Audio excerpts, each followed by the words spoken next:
Bommanahalli gate ಬಚ್ಚಹಳ್ಳಿ ರಸ್ತೆಯಲ್ಲಿ ಜೋತಾಡುತ್ತಿರುವ ವಿದ್ಯುತ್ ತಂತಿಗಳು, ಸಾರ್ವಜನಿಕರ ಆತಂಕ, ಬೆಸ್ಕಾಂ ನಿರ್ಲಕ್ಷ್ಯಕ್ಕೆ ಗ್ರಾಮಸ್ಥರ ಆಕ್ರೋಶ. ಶಿಡ್ಲಘಟ್ಟ ತಾಲೂಕಿನ ಶಿಡ್ಲಘಟ್ಟ ಮತ್ತು ಚಿಂತಾಮಣಿ ಮುಖ್ಯ ರಸ್ತೆಯ ಮಾರ್ಗ ಮಧ್ಯೆ ಸಿಗುವ ಬೊಮ್ಮನಹಳ್ಳಿ ಗೇಟ್ನಿಂದ ಬಚ್ಚಹಳ್ಳಿ ಗ್ರಾಮಕ್ಕೆ ಸಂಪರ್ಕಿಸುವ ರಸ್ತೆಯಲ್ಲಿ ವಿದ್ಯುತ್ ಕಂಬಗಳು ಸಂಪೂರ್ಣವಾಗಿ ಬಾಗಿ ಹೋಗಿದ್ದು, ತಂತಿಗಳು ಅಪಾಯಕಾರಿಯಾಗಿ ಜೋತಾಡುತ್ತಿವೆ.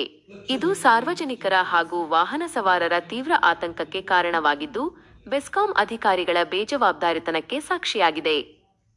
ಯಾವುದೇ ಕ್ಷಣದಲ್ಲೂ ದೊಡ್ಡ ಅನಾಹುತ ಸಂಭವಿಸುವ ಮುನ್ನ ಬೆಸ್ಕಾಂ ಎಚ್ಚೆತ್ತುಕೊಂಡು ತುರ್ತು ಕ್ರಮ ಕೈಗೊಳ್ಳಬೇಕೆಂದು ಬಚ್ಚಹಳ್ಳಿ ಗ್ರಾಮಸ್ಥರು ತೀವ್ರ ಆಕ್ರೋಶ ವ್ಯಕ್ತಪಡಿಸಿದ್ದಾರೆ.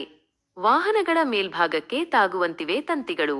ಈ ರಸ್ತೆಯಲ್ಲಿ ಪ್ರತಿನಿತ್ಯ ನೂರಾರು ವಾಹನಗಳು, ಶಾಲಾ ಮಕ್ಕಳ ವ್ಯಾನ್ಗಳು ಹಾಗೂ ತರಕಾರಿ, ಹೂವು ಸಾಗಿಸುವ ಸರಕು ಸಾಗಾಣಿಕೆ ವಾಹನಗಳು ನಿರಂತರವಾಗಿ ಸಂಚರಿಸುತ್ತವೆ. ಆದರೆ ರಸ್ತೆಗೆ ತೀರಾ ಹತ್ತಿರ ಎಂಬಂತೆ ವಿದ್ಯುತ್ ತಂತಿಗಳು ಉಯ್ಯಾಲೆಯಂತೆ ತೂಗಾಡುತ್ತಿವೆ.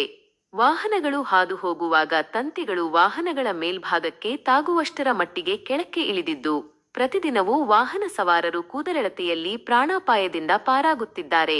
ಇನ್ನು ಗಾಳಿ ಮಳೆ ಬಂದರಂತೂ ಈ ರಸ್ತೆಯಲ್ಲಿ ಓಡಾಡಲು ಜನ ತೀವ್ರವಾಗಿ ಹೆದರುವಂತಾಗಿದೆ. ಈ ರಸ್ತೆಯಲ್ಲಿ ಬಾಗಿರುವ ಕಂಬಗಳು ಮತ್ತು ಜೋತಾಡುತ್ತಿರುವ ತಂತಿಗಳಿಂದಾಗಿ ಪ್ರತಿದಿನ ಜೀವ ಕೈಯಲ್ಲಿ ಹಿಡಿದು ಓಡಾಡುವ ಪರಿಸ್ಥಿತಿ ಇದೆ. ಅದರಲ್ಲೂ ಶಾಲಾ ಮಕ್ಕಳ ವ್ಯಾನ್ಗಳು ಹೋಗುವಾಗ ಎದೆನಡುಗುತ್ತದೆ. ಬೆಸ್ಕಾಂ ಅಧಿಕಾರಿಗಳು ಯಾವುದೋ ದೊಡ್ಡ ಅನಾಹುತ ನಡೆಯುವವರೆಗೆ ಕಾಯುತ್ತಿದ್ದಾರೆಯೇ? ಮಳೆಗಾಲಕ್ಕೂ ಮುನ್ನವೇ ದುರಸ್ತಿಯಾಗಲಿ. ಸಂಬಂಧಪಟ್ಟ ಬೆಸ್ಕಾಂ ಇಂಜಿನಿಯರ್ಗಳು ಮತ್ತು ಸಿಬ್ಬಂದಿ ತಕ್ಷಣವೇ ಸ್ಥಳಕ್ಕೆ ಭೇಟಿ ನೀಡಿ ಪರಿಶೀಲನೆ ನಡೆಸಬೇಕು. ಮುಂಗಾರು ಮಳೆಗಾಲ ಆರಂಭವಾಗುವ ಮುನ್ನವೇ ಈ ಸಮಸ್ಯೆಯನ್ನು ಬಗೆಹರಿಸಿ ಸಾರ್ವಜನಿಕರ ಜೀವ ರಕ್ಷಿಸಬೇಕಿದೆ. ಇನ್ನಾದರೂ ಬೆಸ್ಕಾಂ ಇಲಾಖೆಯ ಉನ್ನತ ಅಧಿಕಾರಿಗಳು ಈ ದುಸ್ಥಿತಿಯನ್ನು ಗಮನಿಸಿ ತಕ್ಷಣವೇ ಎಚ್ಚೆತ್ತುಕೊಂಡು ದುರಸ್ತಿ ಕಾರ್ಯ ಕೈಗೊಳ್ಳುತ್ತಾರಾ ಅಥವಾ ಅನಾಹುತ ಸಂಭವಿಸಿದ ಮೇಲೆ ಕಣ್ಣು ಬಿಡುತ್ತಾರಾ ಎಂಬುದನ್ನು ಕಾದು ನೋಡಬೇಕಿದೆ. ವರದಿ ಲೋಕೇಶ್, ಸಮಯ ಸುದ್ದಿ, ಶಿಡ್ಲಘಟ್ಟ. ಚಂದ್ರಪ್ಪ ಅಂತ ಅವರು ಇಲ್ಲಿ 2 ಬಸ್ ಹೋದರೆ ಲೈನ್ ಟಚ್ ಆದರೆ ಬಸ್ಗಳು ಬಂದು ಬರ್ತಾ ಇರ್ತಾವೆ. ಈ ಲೈನ್ ಟಚ್ ಆದರೆ ಹುಡುಗರು ಓದ್ತಾರ, ಎಲ್ಲ ಓದ್ತಾರ. ಇದು ಯಾರು ತಲೆ ಕೆಡಿಸ್ಕೊಳ್ತಾ ಇಲ್ಲ.